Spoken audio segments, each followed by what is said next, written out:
নির্বাচন কমিশনের সভা শেষে নির্বাচন কমিশনার ব্রিগেডিয়ার জেনারেল অবসরপ্রাপ্ত আবুল ফজল মোহাম্মদ সানাউল্লাহ ব্রিফ করছেন। সেখানে রয়েছেন সহকর্মী সাদিয়া আফরোজ। বিস্তারিত জানতে সরাসরি যুক্ত হচ্ছে তার সঙ্গে। সাদিয়া, ব্রিফিংয়ে তিনি কি বলেছেন বিস্তারিত আপনার কাছ থেকে একটু জানতে চাই, এবং সেখানে কি কি বিষয় নিয়ে আলোচনা হয়েছে সেটিও একটু জানতে চাই।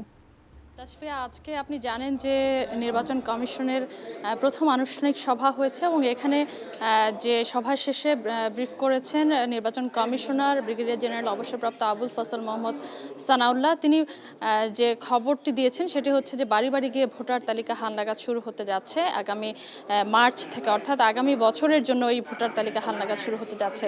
নির্বাচন কমিশনের কাছে যে তথ্য আছে, এখন পর্যন্ত 27 থেকে 28 লক্ষ ভোটার এখন পর্যন্ত ভোটার হতে পারেনি, যদিও তারা প্রাপ্তবয়স্ক।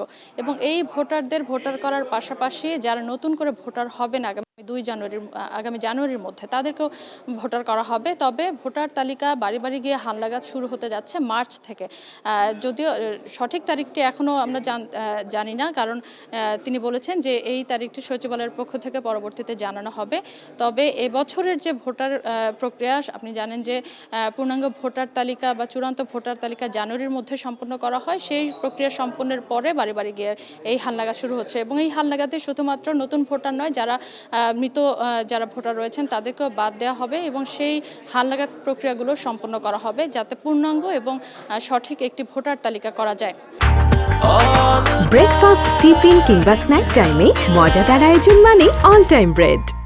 এই তথ্যগুলোই তিনি দিয়েছেন এবং একই সাথে আপনি জানেন যে বাড়ি বাড়ি গিয়ে ভোটার তালিকা হালনাগাদ 2022 সালে সবশেষ হয়েছিল। তারপরে কিন্তু পরবর্তী 2 বছর হয়নি এবং এবছর হবে কি হবে না সে বিষয়ে একটি দোলাচল ছিল। সেই দোলাচল কাটিয়ে নির্বাচন কমিশনের সিদ্ধান্ত এলো যে এখন আগামী বছরের জন্য বাড়ি বাড়ি গিয়ে ভোটার তালিকা হালনাগাদ হতে যাচ্ছে।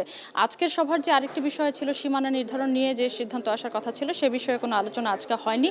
তবে যে নির্বাচন কমিশনের পক্ষ থেকে আপনাকে এর আগের সরাসরি সম্প্রচারের সময় জানিয়েছিলাম যে 4টি কমিটিতে 4 জন নির্বাচন কমিশনের দায়িত্ব প্রদান করবেন। তার মধ্যে একটি ভোটার তালিকা, একটি হতে যাচ্ছে সীমানা নির্ধারণ, এরকম আরও 2টি কমিটি। সেই 4টি কমিটিতে 4 জন নির্বাচন কমিশনার দায়িত্ব পালন করবেন। আপনাকে জানাই যে এই যে বাড়ি বাড়ি গিয়ে ভোটার তালিকা হালনাগাদ এই প্রক্রিয়াটি কিন্তু এর আগে আমরা দেখেছি যে বিভিন্ন সময় হয়েছে এবং সেটি